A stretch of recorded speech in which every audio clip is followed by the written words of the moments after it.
மீண்டும் அனைவருக்கும் வணக்கம். எமது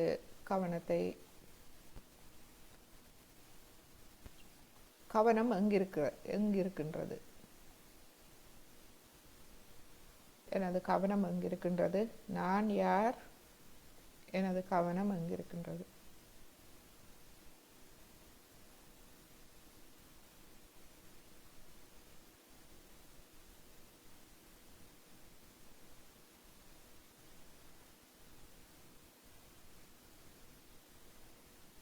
எனது எண்ணங்கள் அமைதி அடைந்திருக்கின்றதா? எனது கவனம் சுவாசத்தோடு அமைதி அடைகின்றதா?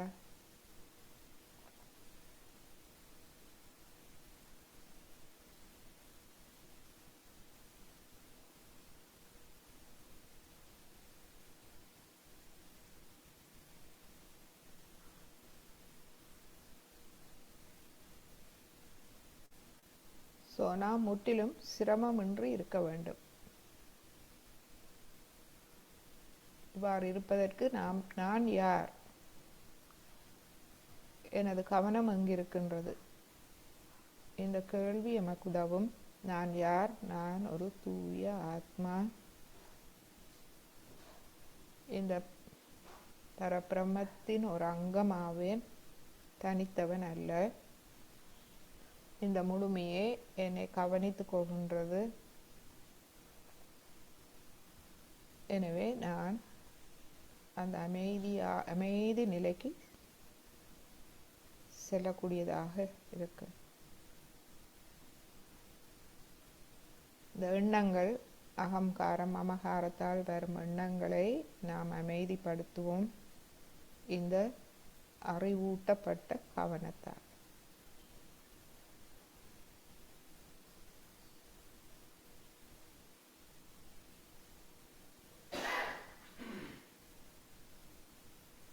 அமைதியாக நாம் ஆத்ம நிலைக்கு செல்லுவோம். ஆத்ம நிலை என்பது அந்த அமைதியான தியான நிலை.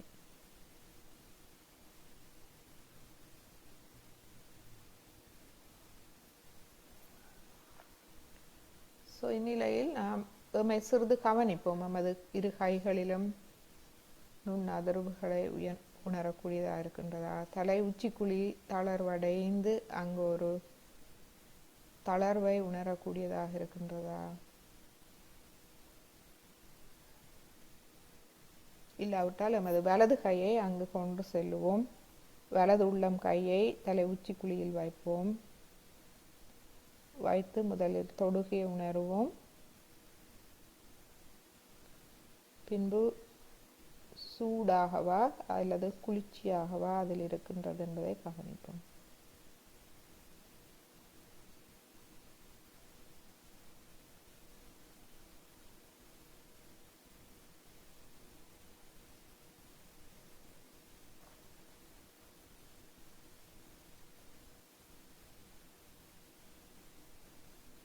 குளிர்ச்சியை உணர முடிகின்றதா என்று கவனிப்போம்.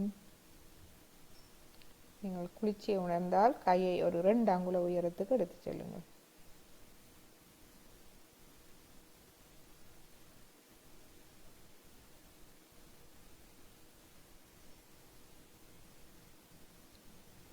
நாம் ஒன்றும் செய்வதில்லை, அனைத்தும் தெய்வீகமே செய்கிறது. எனவே நாம் அமைதியாக கவனிப்போம். பொறுமையாக அமைதியாக கவனிப்போம்.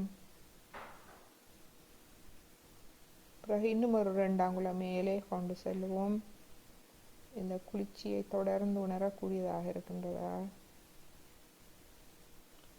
சூடாக இருந்தால் அந்த சூடு முழுவதும் வெளியேற விட்டு விடுங்கள்.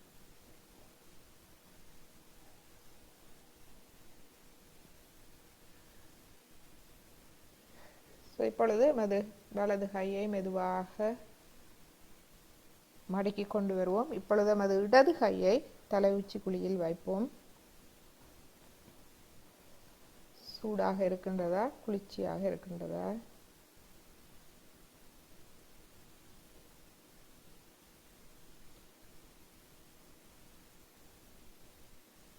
இப்பொழுது கையை ஒரு 2 அங்குல உயரத்துக்கு உயர்த்துவோம்.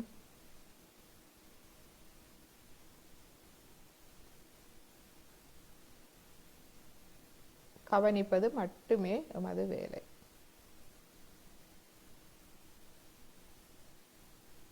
அப்புறம் இன்னும் ஒரு 2 அங்குல உயரத்துக்கு எடுத்து செல்லுவோம்.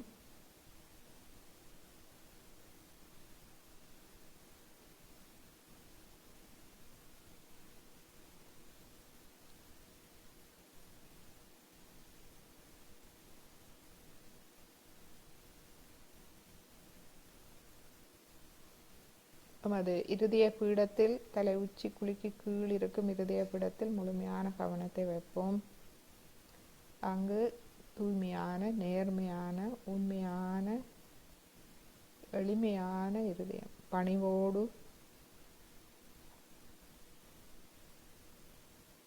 நான் ஒரு தூய ஆத்மா, பரமாத்மாவின் ஒரு அங்கமாவேன்.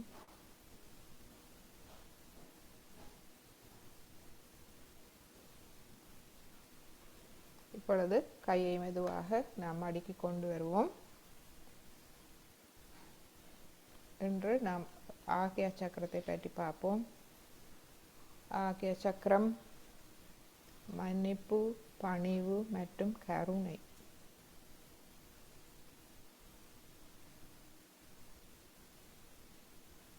சோமது இருதய பீடத்துக்கு கீழ் ஆக்ஞா சக்கரம் இருக்கின்றது. தலைக்குள் மன்னிப்பு, பணிவு, கருணை இவை அனைத்தும் ஒரு நல்ல இருதயத்தின் பண்பாகும்.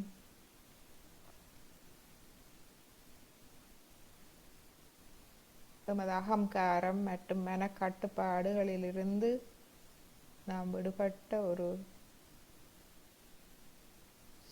சுதந்திரமான ஒரு நிலை, அதுவே ஆத்ம நிலை. அந்நிலையில் சிந்தனைகள் இல்லை, தியான நிலை, சிந்தனைகள் இல்லாத விழிப்பு நிலை.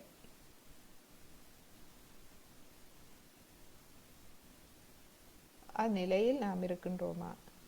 எமது மனக்கட்டுப்பாடுகள், அகங்காரம் அமைதியடைந்து எந்த ஒரு எண்ணமும் இல்லாத ஒரு விழிப்பு நிலை.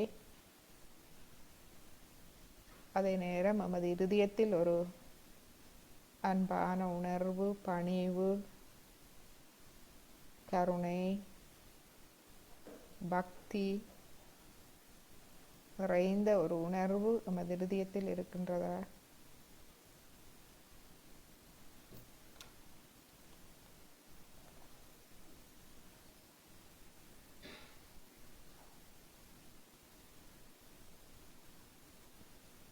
ஆஞ்ஞா சக்கரத்துக்கு 2 விளக்கங்கள் இருக்கின்றது. ஒன்று, முழுமையாக தெரிந்து கொள்வது,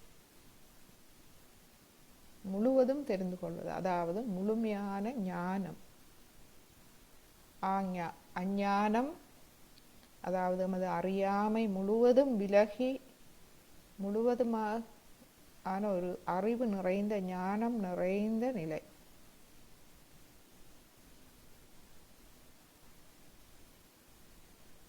மற்றும் நாம் கீழ்ப்படிதல், கட்டளையிடுதல், அந்நிலையில் நாம் முழுமையாக கீழ்ப்படுகின்றோம் தெய்வீகத்திடம். கட்டளைக்கு முழுமையாக நாம் கீழ்ப்படுகின்றோம்.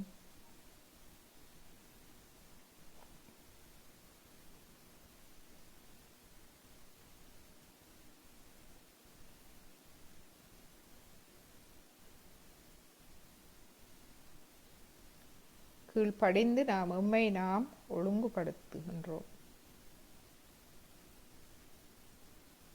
அதுவே முழுமையான ஞானம் நிறைந்த நிலை, அதுவே ஆக்ஞா சக்கரமாகும்.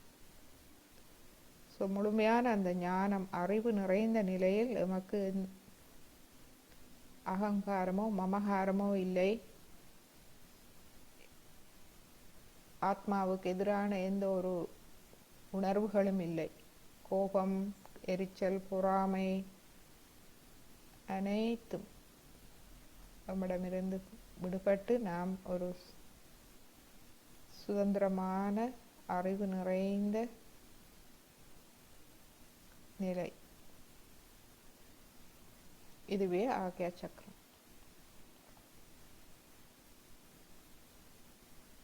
ஆனால் இந்த சக்கரத்தை நாம் திறந்து வைப்பது மிகவும்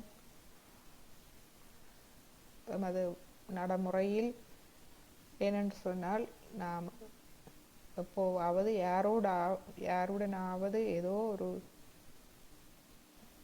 பிரச்சனைகள் இருந்து கொண்டே இருக்கும். அங்கு மன்னிப்பு, முழுமையான மன்னிப்பு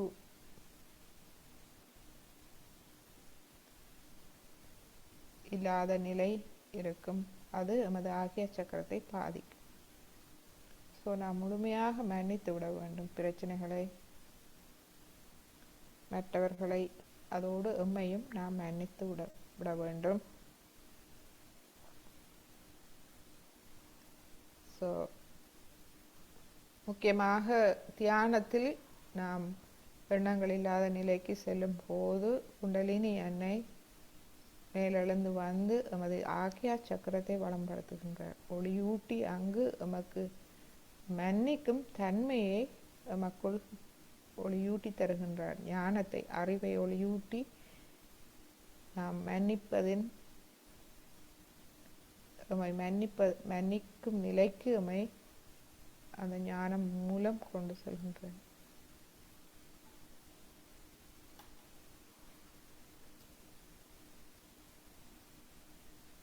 ஸோ ஆக்யா சக்கரம் மன்னிப்பு, பணிவு மற்றும் கருணையின் சக்கரமாகும். ஸோ இந்த மன்னிப்பு என்பது என்ன? எமக்குள் இருக்கும் கோபம், வெறுப்பு மற்றும் தனியா சினம், மற்றவர்களிடம் கோபம், வெறுப்பு, தனியா சினம், இவை சில வேளை எம்மை நோக்கியும் இருக்கும், எம்மிடமும் இருக்கும், மற்றவர்களிடமும் இருக்கும்.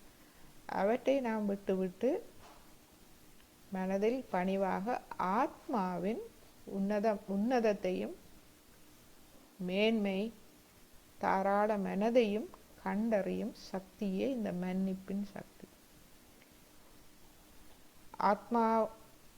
ஆத்மாவை நோக்கி நான் பயணிக்க வேண்டும், என்னை அந்த ஆத்ம நிலைக்கு உயர்த்த வேண்டும் என்ற ஒரே விருப்பம் இருந்தால் மன்னிக்கும் திறன் வந்து விடுகின்றது. அதுவே மன்னிக்கும் திறன். ஆத்ம நிலைக்கு, அந்த உன்னத நிலைக்கு, அந்த நல்ல நிலைக்கு நான் முன்னேற வேண்டும் என்பதே மன்னிப்பின் சக்தியாகும். அது வந்துவிட்டால் மற்றவற்றை அவை முக்கியமல்ல, அவற்றை மன்னித்து நாம் முன்னேறலாம்.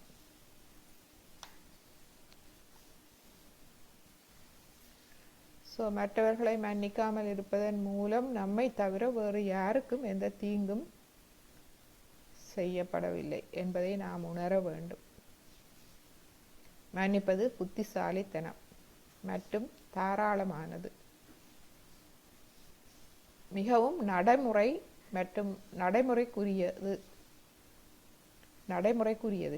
நீங்கள் மன்னித்து பாருங்கள், அதில் அந்த பிரச்சனைகளில் இருந்து நீங்கள் விடுபட்டு விடுவீர்கள். யாராவது உங்களை தொந்தரவு செய்தால் அதை உங்களுடைய மனதிலிருந்து எடுத்து மன்னித்து விடும் போது அந்த நிலை, அந்த நடைமுறையில் நீங்கள் காண்பீர்கள். அது உங்களுக்கு இவ்வளவு ஒரு விதமான விடுதலையை தரும் என்பதை நாம் உணரலாம். ஸோ மன்னிப்பதன் மூலம் நாம் அமைதி மற்றும் நிம்மதியின் மிகப்பெரிய உணர்வை உணர ஆரம்பிக்கலாம். மன்னிப்பு தன்மை நமது அகங்காரம் மற்றும் மமகாரம், இனவெறி மற்றும் தேசியவாதம் பற்றிய தவறான கருத்துக்கள் மற்றும் நமது தவறான அடையாளங்கள் அனைத்தையும் கரைத்து விடுகின்றது. எனவே மன்னிப்பு என்பது அது மிகப்பெரிய ஒரு சக்தி, ஆத்மாவின் சக்தி, எமது தூய விருப்பத்தின் சக்தி.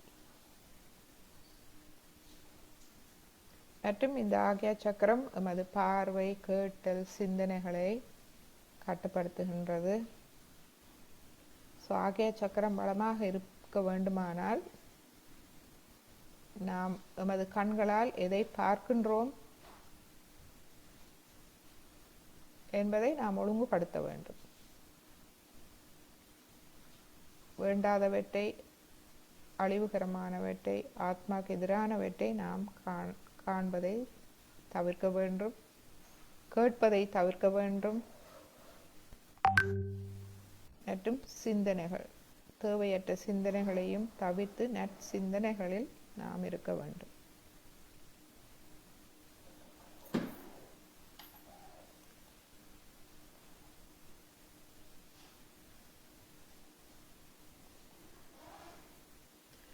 கட்டுப்பாடற்ற சிந்தனைகள், கவலைகள், மதவெறி, மன்னிக்காத இயல்பு, தேவை தூய்மையற்ற எண்ணங்கள்,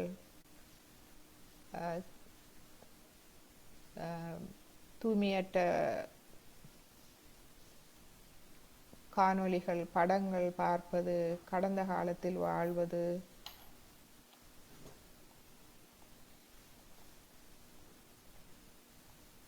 அல்லது எதிர்காலத்தில் இருப்பது, அல்லது சுய பச்சாதாபம், நாமே எம்மை குறைவாக நினைப்பது, நாமே எம்மை மன்னிக்க முடியாத நிலை, இவை அனைத்தும் எமது ஆக்ஞா சக்கரத்தை பாதிக்கின்றது.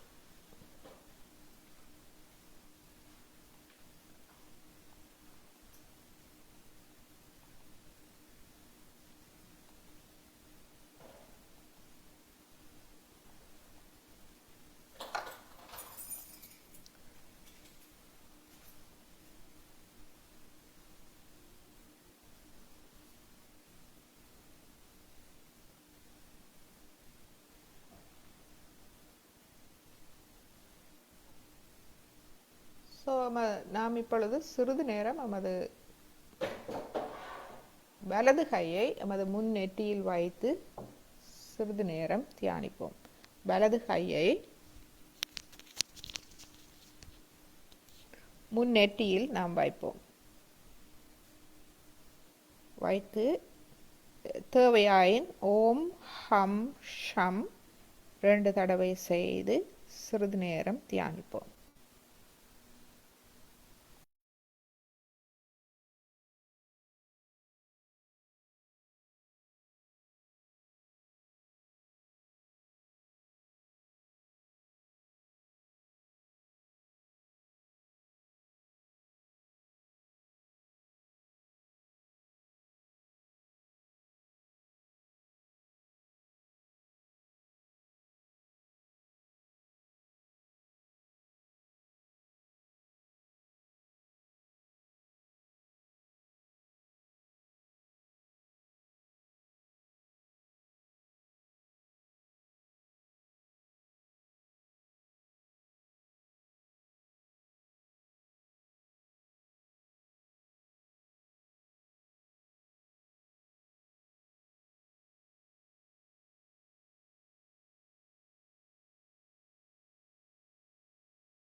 நாம் கை வைத்திருக்கும் இடத்தை கவனிப்போம்.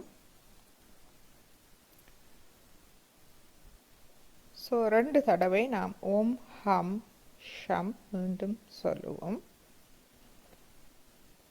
ஓம்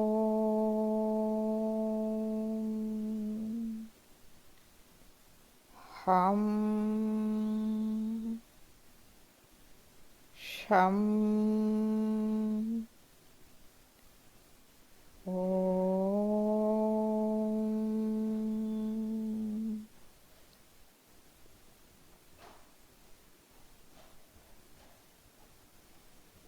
நான் ஒரு தூய ஆத்மா. நான் மன்னிக்கின்றேன். அனைவரையும் மன்னிக்கின்றேன். என்னையும் மன்னிக்கின்றேன். எனது எண்ணங்கள், பிரச்சனைகள் அனைத்தையும் நான் மன்னிக்கின்றேன்.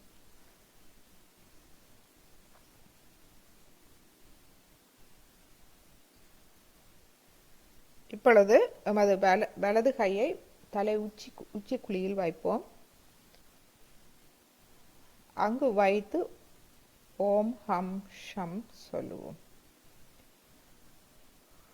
ஓம்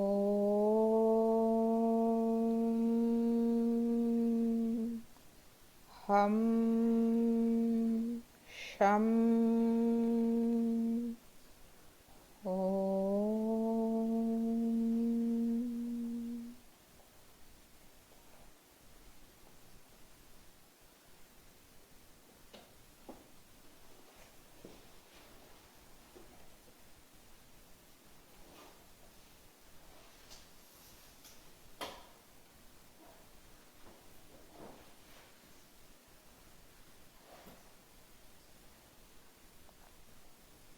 இப்பொழுது கையை ஒரு 2 அங்குல உயரத்துக்கு உயர்த்துவோம்.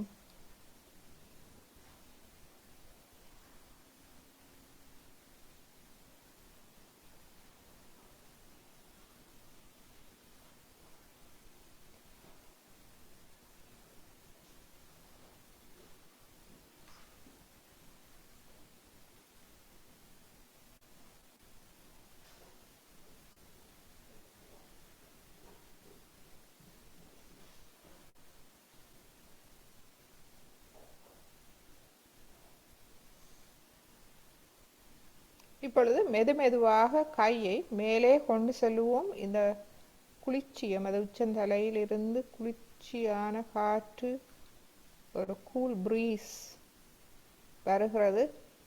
அதை உணர்ந்து நமது கையை மெதுவாக மேலே எடுத்து செல்லுவோம்.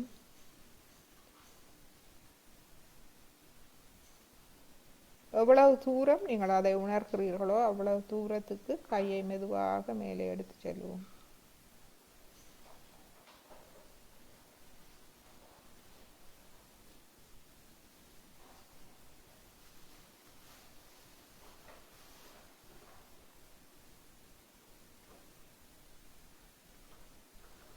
கையை முழுவதும் கொண்டு சென்ற பின்பு நமது வலது கை 5 விரல்களையும் ஆகாயத்தை நோக்கி சிறிது நேரம் வைத்திருப்போம்.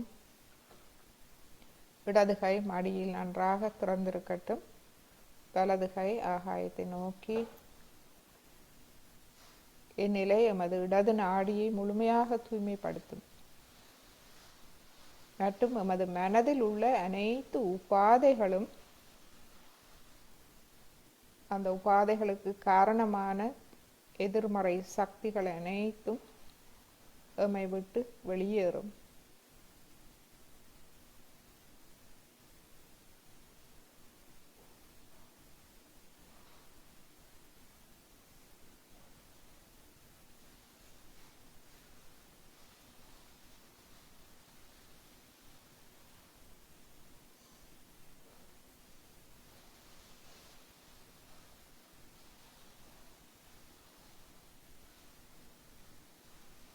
இப்பொழுது எமது வலது கையை நாம் கீழே கொண்டு வருவோம்.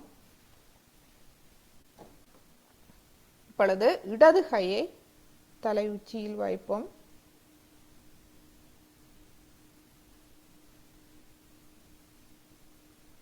இப்பொழுது 2 அங்குல உயரத்துக்கு கொண்டு செல்வோம். தலை உச்சி குழிக்கும் அந்த கை உள்ளம் கைக்கும் இடையில் உள்ள பகுதியை கவனிப்போம். குளிர்ச்சியை உணர முடிகின்றதா?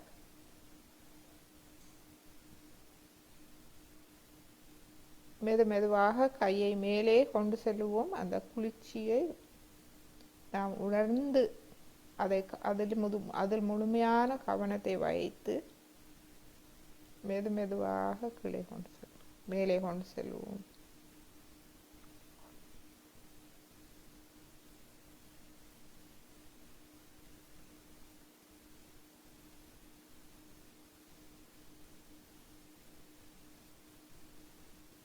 கை முழுவதும் நீங்கள் மேலே கொண்டு சென்ற பின்பு இடது கை 5 கைவிரல் நுனிகளையும் ஆகாயத்தை நோக்கி திருப்புவோம். வலது கை எமது மடியில் இருக்கின்றது. இந்நிலை எமது வலது நாடியை நன்றாக தூய்மைப்படுத்தும். வலது நாடி எமது மன உடல் தொழிற்பாடுகளுக்கு பொறுப்பானது. எனவே உடல் உபாதைகள் எமது உடல் உபாதைகளுக்கு காரணமான அனைத்து எதிர்மறை சக்திகளும் இந்நிலையில் குண்டலினி சக்தியால் வெளியேற்றப்படும். வேண்டிக் கொள்வோம், தாயே எனது வலது நாடியை முழுமையாக தூய்மைப்படுத்தி எனது உடல் உபாதைகளுக்கு காரணமான அனைத்து எதிர்மறை சக்திகளையும் என்னிடமிருந்து வெளியேற்றி விடுங்கள்.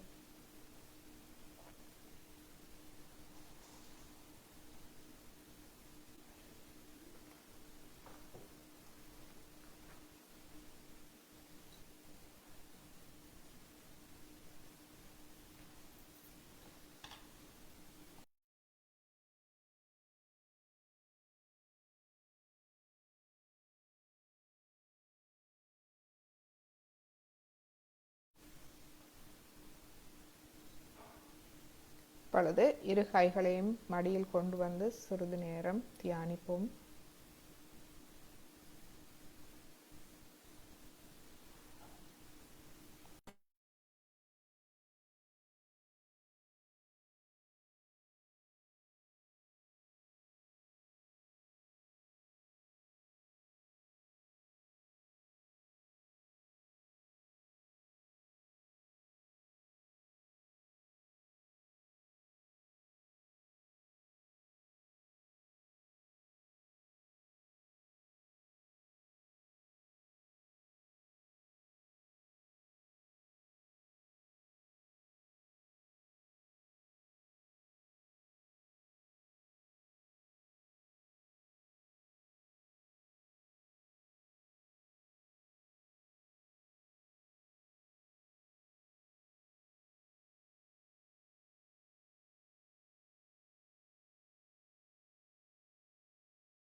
இந்த தியான நிலையில் இருந்து கொண்டு எமது ஆகிய சக்கரத்துக்காக மீண்டும் தியானிப்போம். எமது நடு ஆகிய சக்கரம், தாயே எனக்கு மன்னிக்கும் சுபாவத்தையும் தியாக மனப்பான்மையையும் தாருங்கள். இந்த மன்னிக்கும் சுபாவம் நமக்கு தூய விருப்பத்தால் வருகிறது. தூய விருப்பம், நான் ஆத்ம நிலைக்கு அந்த நல்ல நிலைக்கு நான் உயர வேண்டும். எனது ஆத்மாவின் கண்ணியத்தையும் மேன்மையையும் நான் கண்டறிய வேண்டும் என்ற தூய விருப்பம், அது நமக்கு மன்னிக்கும் தன்மையை, சக்தியை நமக்கு தருகின்றது, சுபாவத்தை தருகின்றது. அந்நிலையில் நாம் தியாக மனப்பான்மை, மற்றவர்களில் ஒரு அன்பும் கருணையும் நமக்கு ஏற்படுகின்றது. தாயே எமக்கு அந்த நிலையை தந்தருளுங்கள்.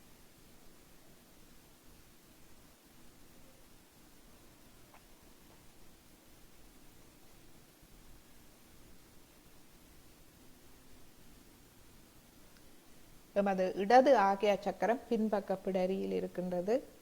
ஸோ எமது வலது கையை பின்பக்க பிடரியில் வைப்போம். வைத்து தலையை சிறிது அண்ணாந்து இதில் நாம் கேட்போம், தாயே உங்கள் அருளால் தயவு செய்து என்னை மன்னித்து விடுங்கள். இவ்வளவு காலமும் அறியாமையால் நான் பல தவறுகள் செய்திருக்கின்றேன். அதனால் நான் என்னையும் துன்புறுத்தி மற்றவர்களையும் துன்புறுத்தி இருக்கின்றேன். அதற்காக என்னையும் மன்னித்து அனைவரையும் மன்னித்து விடுங்கள் தாயே. எனது நாட்டின் கர்மாக்கள்,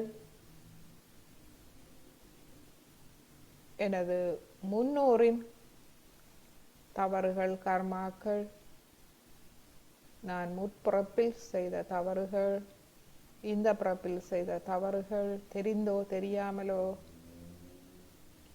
அனைத்தையும் மன்னித்து விடுங்கள் தாயே. என்னையும் மன்னித்து மற்றவர்களையும் மன்னித்து விடுங்கள் தாயே. எம்மை இந்த கர்ம சுழற்சியிலிருந்து எம்மை முழுமையாக விடுவித்து விடுங்கள்.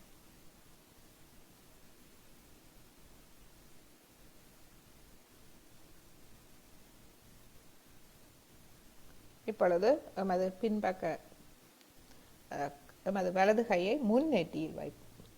எமது வலது ஆகிய சக்கரம்.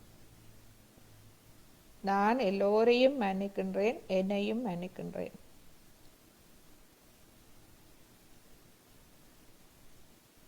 என்னை எப்போதும் உங்கள் கவனத்தில் வைத்திருங்கள்.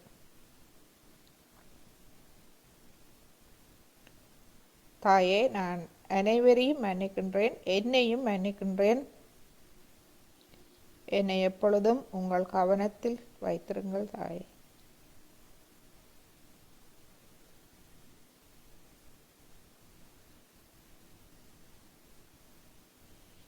இப்பொழுது கையை மடிக்கி கொண்டு வந்து நமது கவனத்தை முழுமையாக தலை உச்சியில் வைத்து சிறிது நேரம் தியானிப்போம்.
ஸோ இப்பொழுது ஸ்ரீ மாதாஜி ஒரு அருள் உரையை கேட்போம். ஆக்யா சக்கரத்தை பற்றிய அருள் உரை.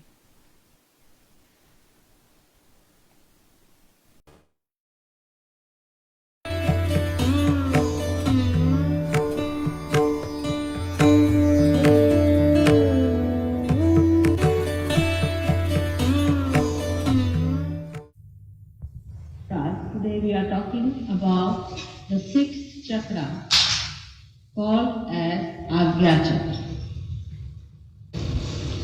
The Gya words means to know. Gya is to know. And A means the whole. Agya chakra also has another meaning. Agya. Agya means obedience or to order. It can mean both the things.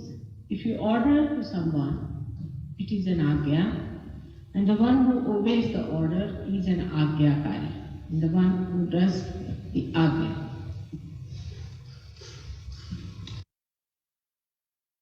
Today we are going to understand the center of agya. Agya chakra, which is placed on the crossing of the optic chiasma. The nerves that supply the eyes go backwards in the opposite direction, and wherever they cross, this subtle center is situated.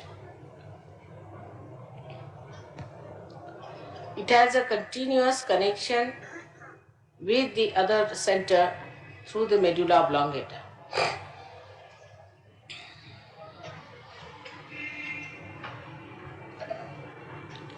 This center has got two petals, and this subtle center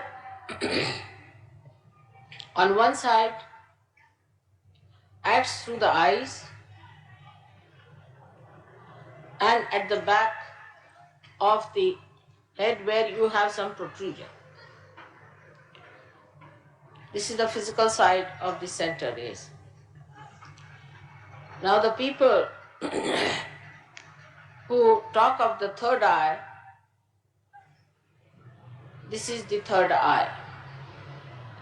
So that we have two eyes with which we see, and there's a third eye which is a subtler eye through which we can see.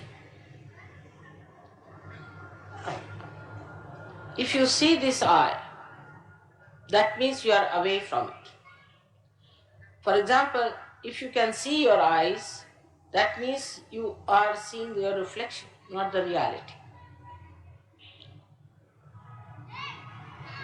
If you see anything, that means you are looking at it.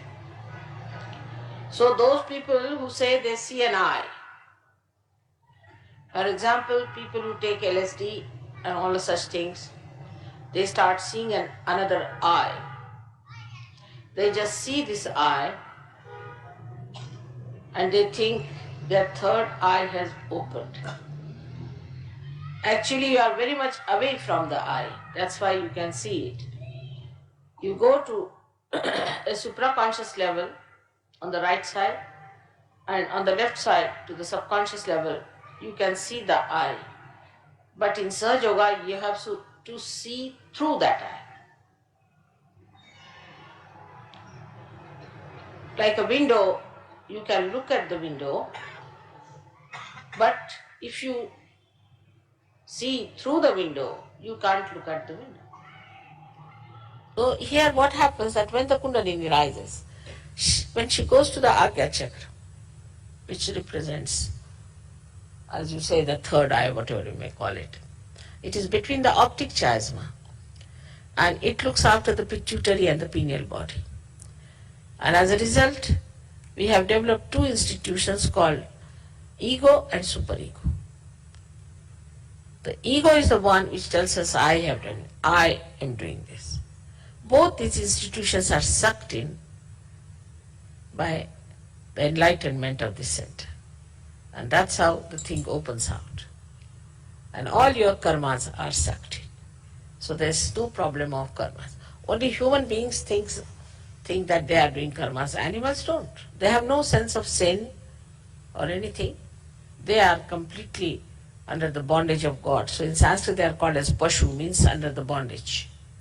But we are the ones who have got freedom. That's why we think that we have done this and we have done that. We should not do this, we should not do that. But when the Kundalini rises and she awakens the center, then both these things are sucked in. And when they are sucked in, then you do not do any karmas anymore. You just are in a karma.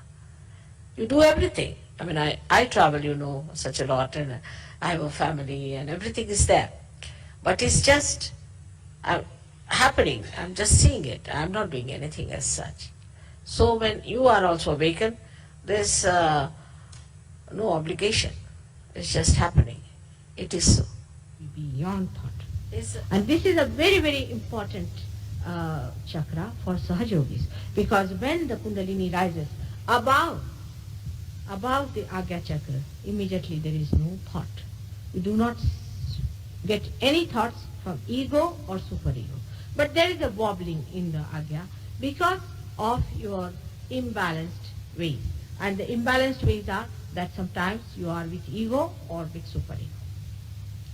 This has happened to our people in the West because we have had so much of ego, we got really tired of it. We got frightened with it.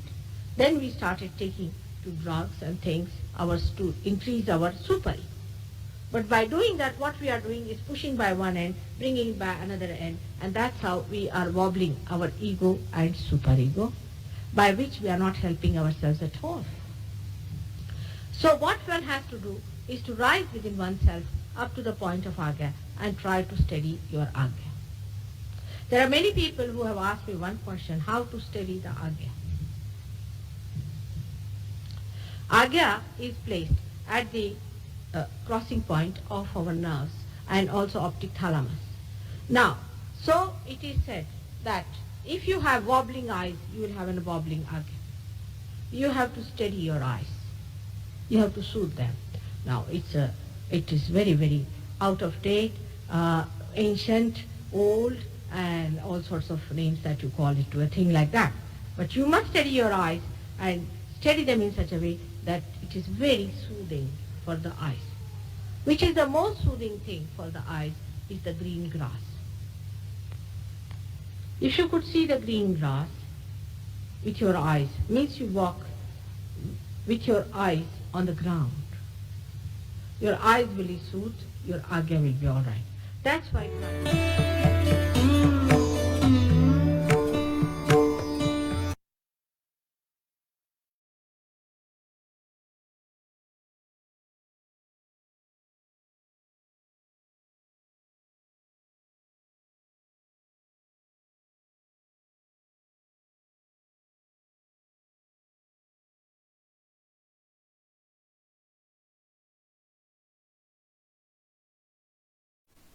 இப்பொழுது இன்னொரு முக்கியமான உரை ஒன்றையும் நாம் கேட்போம்.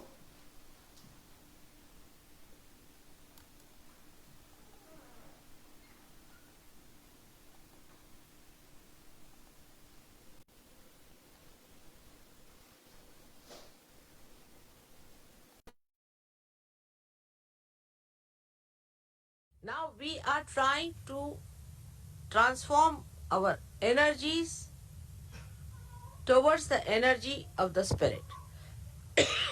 So you have to allow the spirit to take over. Your effort of your mind should be reduced and the energy of the spirit should work through you. Now how do you do it?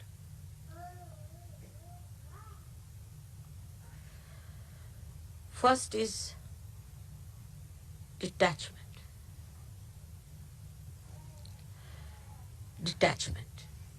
Detachment start with the thought. Let us see the thought. It's called as vichara shaithilya, relaxation of the thought. But still this mind, which is quite silly, tries to impress upon you that you have to use the old junky instrument of this mind. And it asserts that better use. And when you start using that, ego comes in, you get attached to it. And what you lose is your progress, and thus the joy is minimized. How do you detach yourself? For a person who is absolutely detached, it's very difficult to explain how to detach, isn't it? I'll try. Now, I cannot get attached, that's the problem is. So just now, if you give up your satta, your own domain, you get into the domain of your spirit. You give up your domain, that is your ego's domain, or maybe your superego's domain. You give up that and try to see things how it works out. Now, what is the testing point of it? How do you test it? It works out. That's the point of testing. It works out. Allow it to work out. Don't put your attention. Attention has the second part of it, the tension. And don't try to say, why not today? It should have happened today. We expected it to happen. Why not at this moment? That's your ego. Thy will be done. So the thought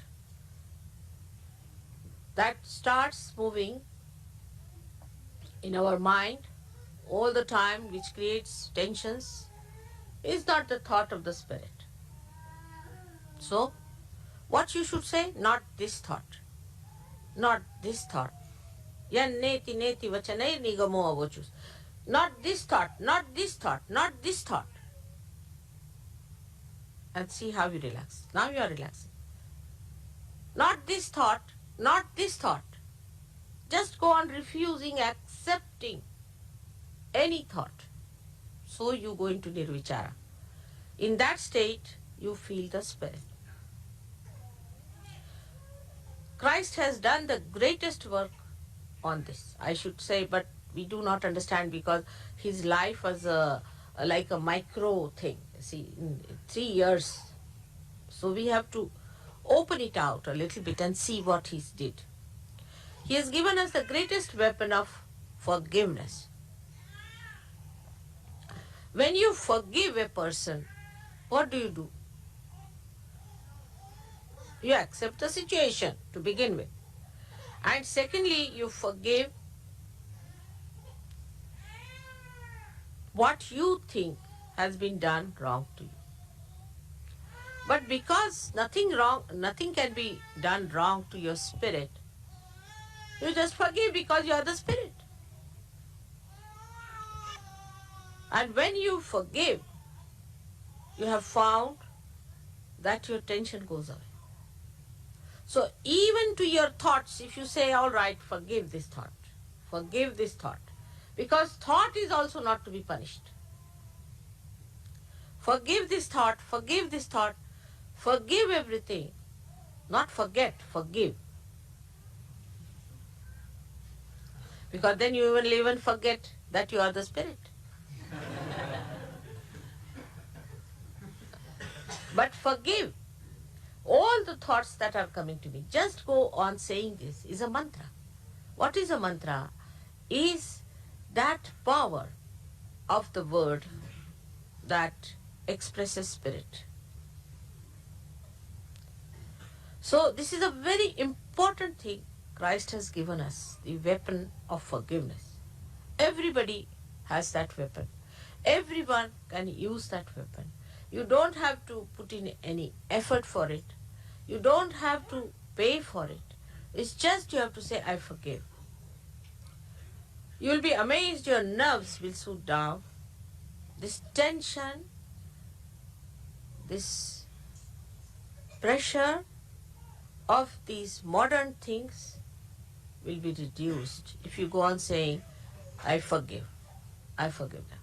For example, you go and see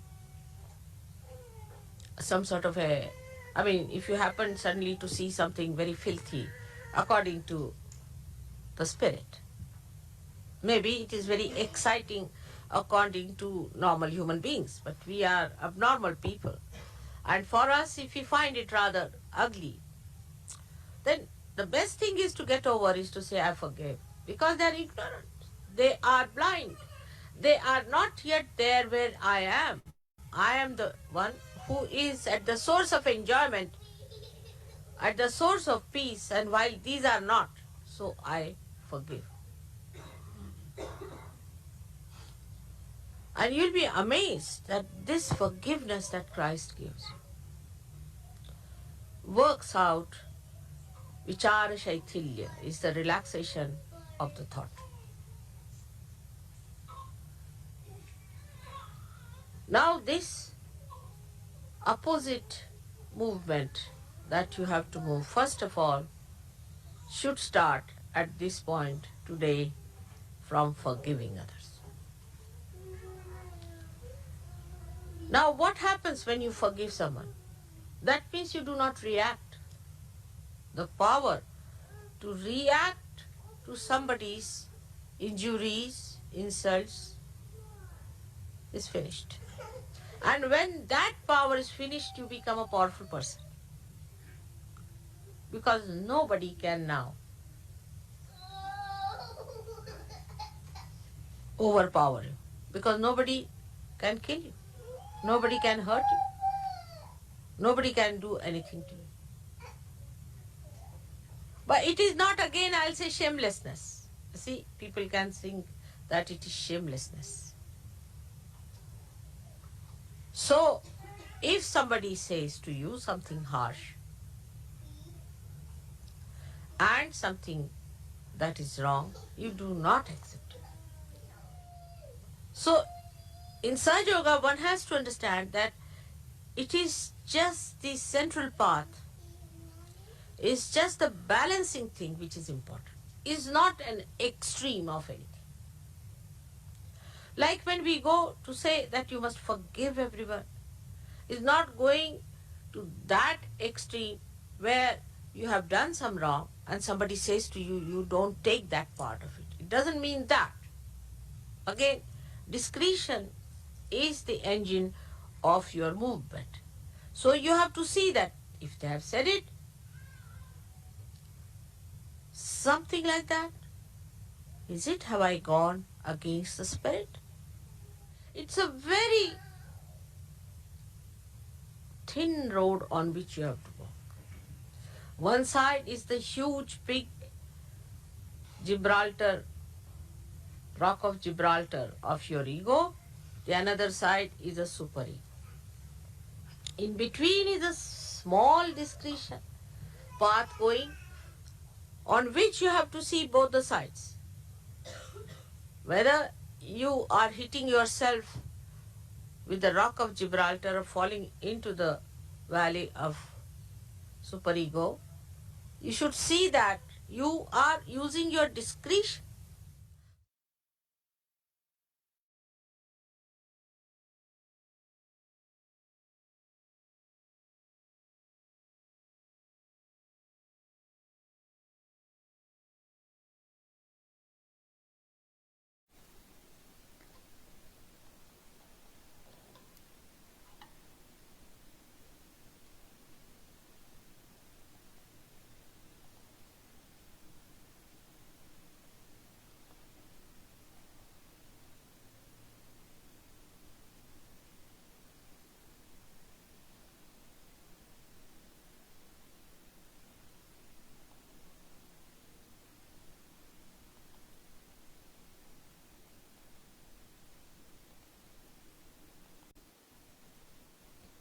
மீண்டும் ஒரு சிறிது நேரம் இந்த இசையை, அதாவது இந்த ஸ்லோகத்தை கேட்டு நாம் சிறிது நேரம் தியானித்து இன்றைய தியானத்தை முடித்துக் கொள்வோம்.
இந்த இந்த தியான நிலையில்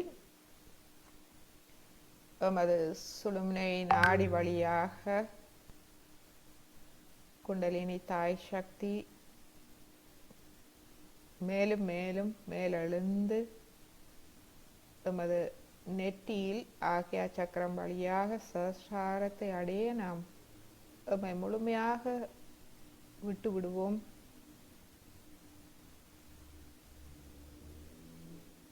எம்மை முழுமையாக திறப்போம்.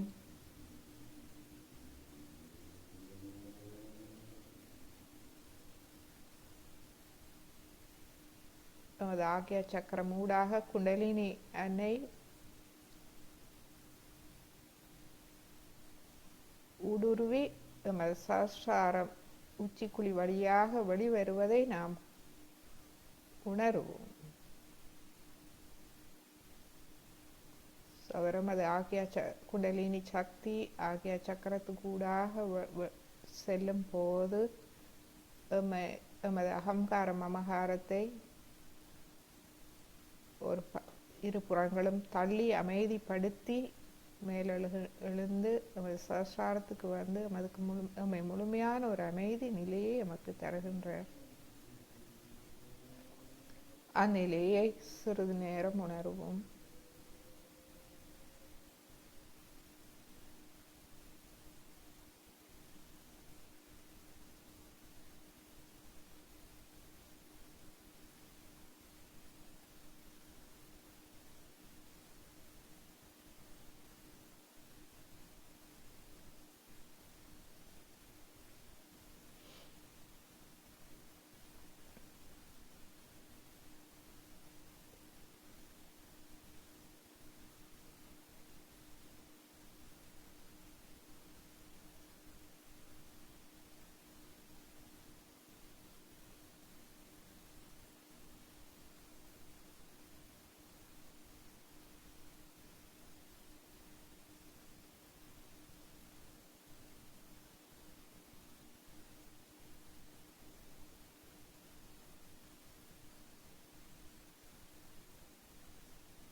இப்பொழுது எமது இரு கைகளையும் கூப்பி வணங்கி குண்டலினி அன்னையை எழுப்பி கவசம் இட்டுக் கொள்வோம். முதலாவது தடவை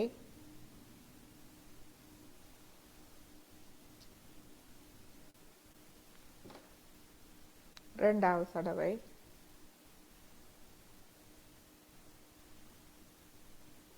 மூன்றாவது தடவை